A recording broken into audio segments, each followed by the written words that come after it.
So I think it's safe to say that the year 2020 has brought forth a lot of changes to our lives, and I would say probably like 90% of it is mainly due to the pandemic, in which we're simply not able to do a lot of things that we're accustomed to anymore.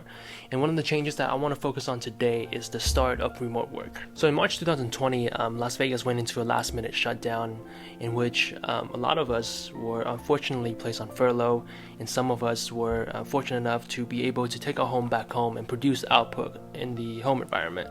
So I was very fortunate to be able to take my work back home and essentially work from home throughout the pandemic up until this point.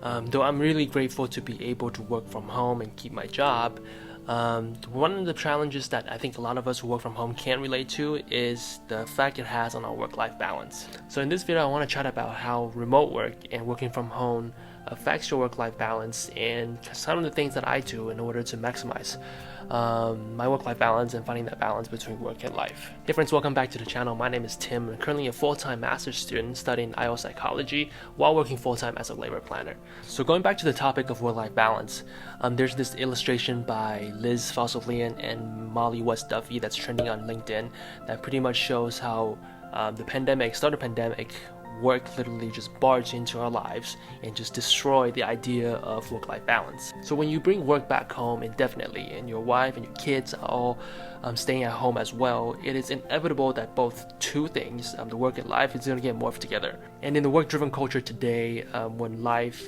and work compete against each other, it is very likely for people to let work triumph over their personal life. They feel like their personal life get in the way of their work and vice versa, and this creates a whirlpool that kind of sucks people in towards burnout. And as Adam Grant said, you don't get quality work from people who are struggling with the quality of their lives. But at the same time, you can't really blame the company for putting you in that environment either. In the unprecedented time like last year, they're simply doing what makes the most sense. By putting people at home and work, they're stopping the spread of the virus, keeping people safe, and also keeping the company and economy going. Therefore, it is essentially up to us to maintain our work-life balance in the remote working world, as after all, even after the pandemic ends, it is very likely for remote work to stay. So for anyone who's struggling to maintain a work-life balance while working from home, the first thing I would recommend is to create and establish a home office. When the pandemic first started last year, I was living in an 800 square feet apartment, and since the lockdown happened so fast, I didn't really have the time to set up an office, and I was working from home from the coffee table in my living room. So what happened afterwards is that I started to feel like home is no longer a place for rest. After a long day of work, even after I log off and completely disconnect, I feel like I'm still in work mode. So what I realized is that, working from home at the heart of the unit essentially turned the whole unit into an office. So imagine eating, living, and doing everything in your office at your company. Yeah, that's no fun at all. So what I did after that is that I designated a little corner in my dining room as a place for me to do productive work. And even today, over here in the new place, this particular corner right here is where I do all my productive work, schoolwork, filming YouTube videos, and professional work. So the key here is to avoid associating any stressors or negative feelings from work with areas in your home that's supposed to bring you comfort. By establishing a work area like this one, it allows you to enter workload faster, and you're also more able to freely disengage when you're feeling overwhelmed and stressed at work by simply just get up, walk away, grab a bite to eat, go for a walk, or just make yourself a coffee. And to me, I think the best and the worst part about working from home is literally working from home. I get to work in the comfort of my home, fully in PJs, and sleeping a little bit due to the lack of commute, and still get paid the same amount. However, when you work from home, you run into distractions. Whether it is your kids going full Picasso on the wall, your pet fish is drowning, whatever it is, you will get distracted.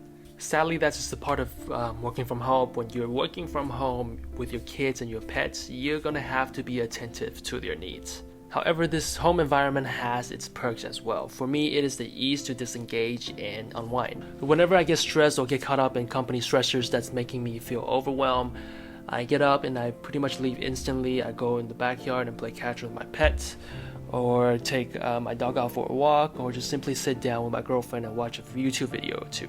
So this is essentially the same thing as the mini water cooler talks at work.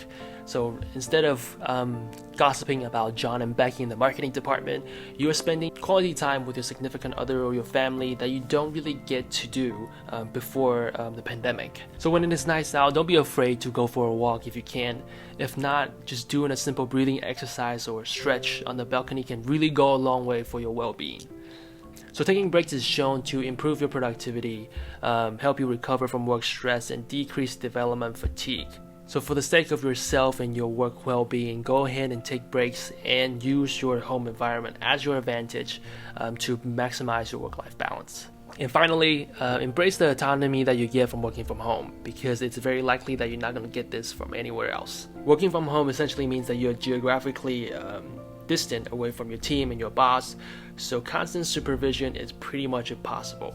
Therefore, very likely, like myself, the degree of autonomy in your work has probably increased ever since you started working from home. So just because there's more autonomy and less supervision, that doesn't mean you should put your work off to the very last minute, because essentially you're setting yourself up for failure by stressing yourself out trying to meet the deadline at the very last minute. So rather, instead, if you're in a salary position and your work is mostly project-based, meaning you don't have to answer calls all day or stay by the phone or your computer, go ahead and use your flexibility to your advantage to boost your work satisfaction. So for me personally, since the start of the pandemic, there's obviously less social interactions. So I use the time not only to catch up with my girlfriend and the people around me, but I also chat up with my friends and buddies back in Taiwan or California. And these social breaks doesn't really intervene with my work because they're mostly through messages. You can just get to them whenever I can. However, these social breaks are very beneficial in helping you stay sane during the pandemic and working from home, keep the social interactions going, and makes you feel as part of a group, and so on and so forth. And since now you're working from home, you get to literally slip in until the minute before you have to work. I would personally actually highly recommend against that. So if pre-pandemic you wake up an hour or 2 hours before your shift starts for commute, I would recommend you to still doing that, but instead of commuting, you would just fill that time with things that's meaningful to you. So this helps you to avoid feeling like your entire life is filled with work. So personally, I wake up an hour to 2 hours before my shift starts. I make some coffee, take my dog to the backyard, put on some coffee house jazz, and just enjoy a book or just looking at my dog poop. So those are the kind of things that I do to maintain my work-life balance during the remote working world. There's obviously a lot of good things and bad things with remote work, so it is our responsibility to utilize what's available to us, all the flexibility, autonomy, and all that to our advantage in order for us to maintain our work and life satisfaction. So I hope you find value in this video.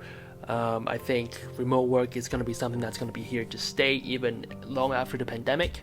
So if you find this video helpful, be sure to comment and down below let me know what you think, like and subscribe. Other than that, thank you so much for watching, and I'll see you in the next one.